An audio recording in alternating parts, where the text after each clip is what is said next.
11 cesty smrti bola diaľnica rozvoja pre Kysučanov, aby bolo dostatok práce, aby sme mohli ísť deti do školy, ľudia do nemocníc a aby sa tu na Kysuciach nevrátili časy ako v 90. rokoch, keď bola nezamestnanosť 26%. Mali sme prvú najväčšiu nezamestnanosť v republike. Vďaka vám, ktorí ste chodili za robotou, ktorí ste chodili za investori tu prišli.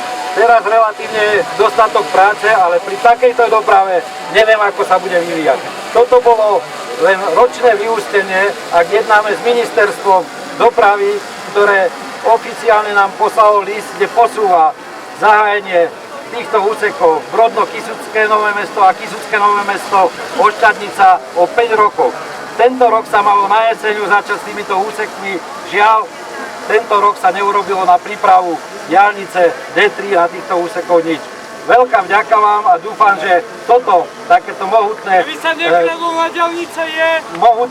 povzbudenie presvedčí aj ministerstvo, že nie tam, kde sa najlacnejšie stáva, ako pán minister povedal, ale tam, kde to najviac treba. Ďakujem veľmi pekne.